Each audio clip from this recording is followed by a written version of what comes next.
I believe in the idea of amnesty for those who have put down roots and who have lived here, even though some time back they may have entered illegally. And no matter how decent they are, no matter their reasons, the 11 million who broke these laws should be held accountable. Yes, you heard that right. Conservative hero President Ronald Reagan pushing for amnesty for illegal immigrants, while our Democratic president calls for a border crackdown. Welcome back. I'm Cenk Uygur, in for Dylan Radigan. The immigration debate, just one reason Obama-Reagan comparisons are abounding right now. We're breaking it down.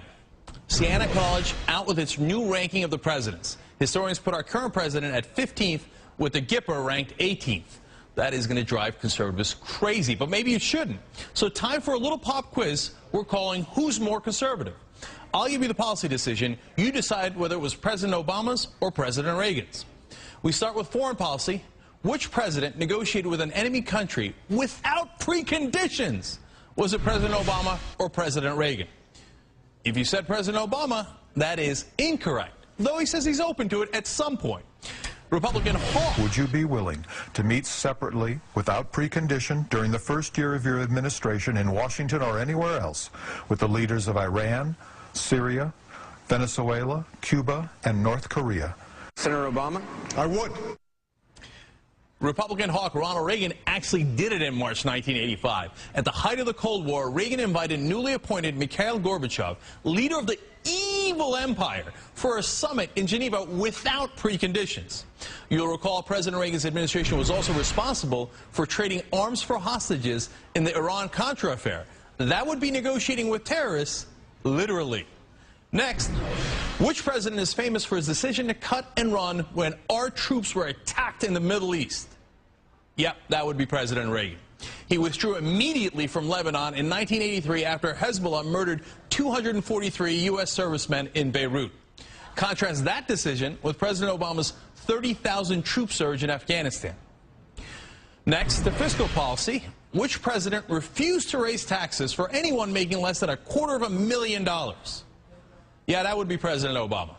On the other hand, and counter to Reaganomics, President Reagan, after initially lowering taxes, raised them nearly every year after 1981 with 4 significant tax increases. Finally, which president was the first to host an openly gay couple at the White House for an overnight stay? Well, that's got to be Obama, right? Nope, that would be family values icon Ronald Reagan. So which president is the real conservative here? Joining us now is David Weigel, political reporter and MSNBC contributor, and Frank Donatelli, former White House political director for President Ronald Reagan, and most recently, the chairman of GOPAC. So let me start with you, Frank. Those sound like interesting comparisons. Is there some chance that Obama is actually more conservative than Reagan? Well, I'm glad the MSNBC interns had something to do for the last couple of weeks. That's the silliest thing that I've ever heard. The fact which part is untrue? If you say it's silly, which part is untrue? It's an incomplete and distorted picture of everything. So all of that is true. Let's start with that. All of that is true, right? It's not all true. Really? You got to look at true. Reagan negotiated with Gorbachev, but at the same time he built up our armed forces.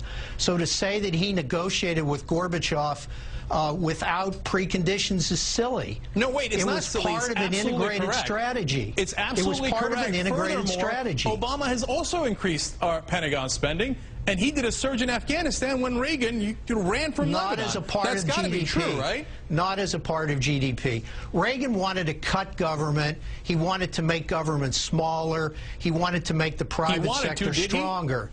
Yes.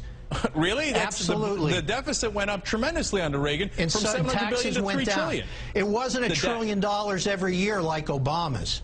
No, and he won the Cold War, too. Reagan won the Cold War. What did Obama win?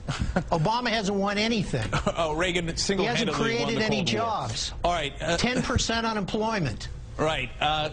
Obama, I know Reagan won the Cold War single-handedly. Nobody had anything else to do with it. With a lot of other people, including Republicans and Democrats. Let me go to David. David, is it unfair to Obama to say he's more conservative than Reagan is? Have we, stated anything wrong on that count? I'm going to come closer to Frank than you might expect here. By his own standards, I think Obama wanted to seem more conservative when he ran for president. We remember in the Nevada caucus, in the run-up to that, he gave an interview saying Reagan had been a transformative president. Bill Clinton hadn't. He was going to be a transformative president. He said liberals had never had somebody like this. And then he ran for president saying, you know, as you pointed out, he wasn't going to raise taxes on anybody. But in office, he's acted more liberal than he's wanted to. Whereas Reagan, apart from the couple reversals early on, you know, after Kemp Roth when he had to raise taxes again, with amnesty, he always was moving the debate further to the right. I think Obama ran more conservative than he really has been, and had been dealt more reversals as a liberal than Reagan was dealt as a conservative. Now, you brought up the deficit. That's true. You know, Reagan had the highest deficit since since World War II.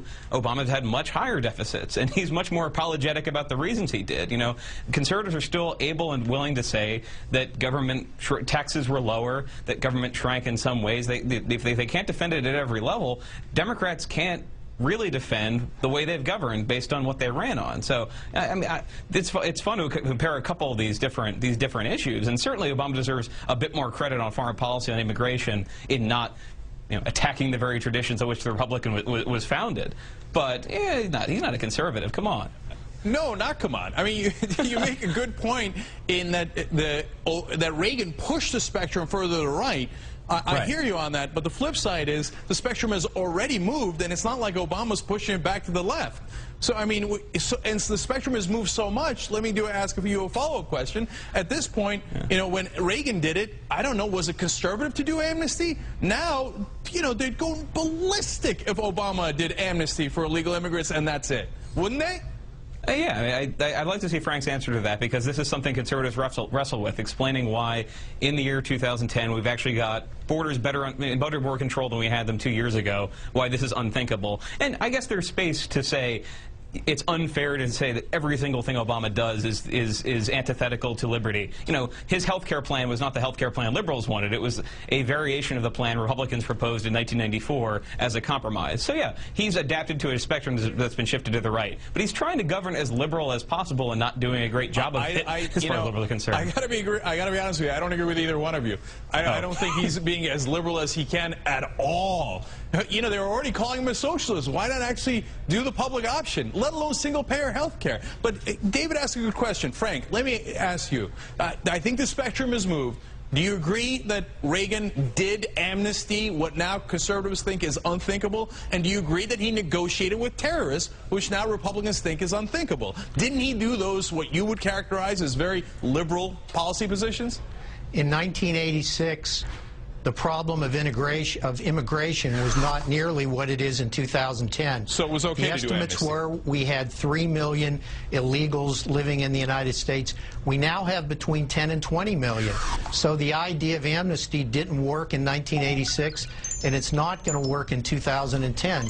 We need border security, and then we can move on to the other issues. Again, I think the seminal point to be made here is that at every opportunity, Ronald Reagan tried to knock down the size of the federal government. He said in his inaugural address in 1981, government is the problem, it is not the solution. Barack Obama, in just 16 months, has governed in the opposite direction. He believes in making government bigger. I think that if you say he tried to make government smaller. He failed utterly then. And David said Obama tried to be liberal. Well, look at the record. It appears he failed. I mean, if Reagan had, final question for you, David. If Reagan had come in and said, I'm going to give the drug companies an absolute monopoly. They get a 12-year patent, nobody gets to import any drugs, and the government can't even negotiate with them, that would have never worked. That would have been far too right-wing, wouldn't have? And now Obama does it and nobody blinks. Oh, I think a lot of people blinked. I think a lot of protesters on the right and a lot of liberals on the left blinked about it. No, the point is he's had to talk more conservative because Republicans are right that this is at least in rhetoric, a pretty conservative country, and people don't like rapid change. So Obama's been more hamstrung. But you know, the debate you're trying to start, I think, is helpful because it's not helpful when we pretend that everything Obama does comes not from liberals trying to adapt with a pretty center-right country we've got and are instead trying to pull us back to the progressive Saul Alinsky socialist tradition.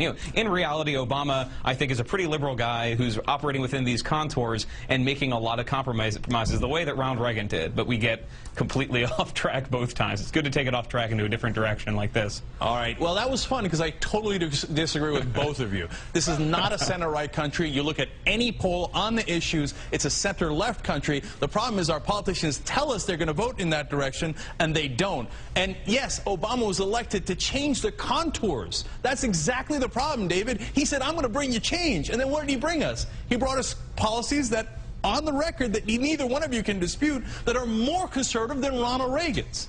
But it was a fun conversation. And David and Frank, thank you for both coming on here.